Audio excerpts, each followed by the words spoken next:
ده شكل المدخل بتاع دجلة تاورز. المداخل طبعا كلها بتبقى فندقية.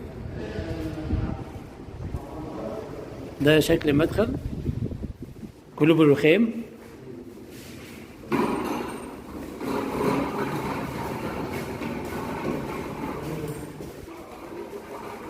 كله بالرخام والاسانسيرات متركبة.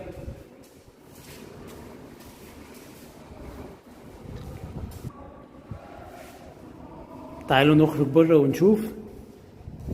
ده اللاندسكيب بيتعمل دلوقتي، وده البرج التاني، ودي المسافة ما بين اول برج وتاني برج. ده اللاندسكيب. الدور الارض ده بيبقى عبارة عن محلات تجارية، وده مدخل الجراج.